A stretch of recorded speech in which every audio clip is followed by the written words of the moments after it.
A tothom, moltes gràcies de la seva presència en aquesta compareixença convocada amb urgència. Els informo del següent.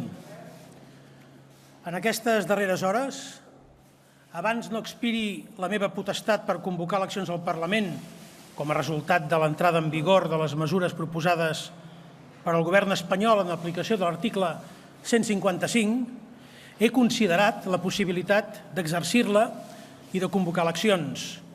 És la meva potestat i diversa gent m'ha interpel·lat en aquests dies si pensava exercir-la o no. El meu deure com a president i la meva responsabilitat és esgotar totes les vies, absolutament totes, per trobar una solució dialogada i pactada en un conflicte que és polític i que és de naturalesa democràtica. Saben que he estat disposat a convocar aquestes eleccions sempre i quan es donessin unes garanties que permetessin la seva celebració en absoluta normalitat. No hi ha cap d'aquestes garanties que justifiquin avui la convocatòria d'eleccions al Parlament. El meu deure era intentar-ho honestament i lleialment, bàsicament per evitar l'impacte sobre les nostres institucions de l'aplicació de l'article 155, tal i com l'ha aprovat el Consell de Ministres i com probablement s'aprovarà al Senat. És una aplicació fora de la llei, abusiva i injusta, que busca erradicar no només el sobiranisme, sinó tota la tradició del catalanisme que ens ha portat fins aquí.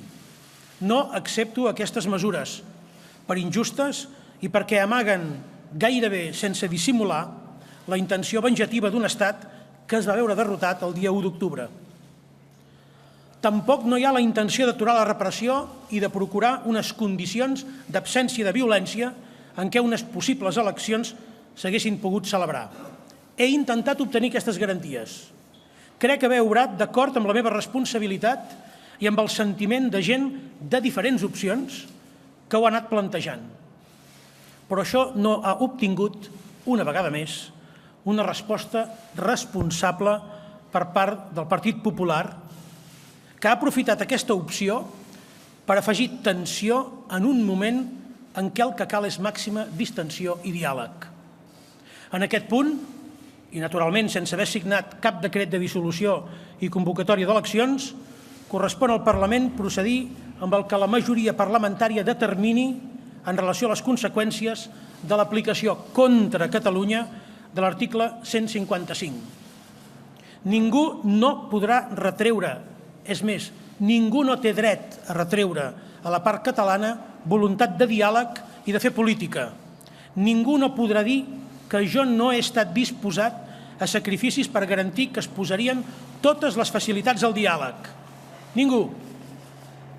Però una vegada més comprovem, amb molta decepció, que la responsabilitat només ens és exigida i, si m'ho permeten, pressionada a uns. I a d'altres se'ls permet la seva absoluta irresponsabilitat. És la lògica d'una política feta a base de clams com el del a por ellos en lloc d'una basada en el con ellos.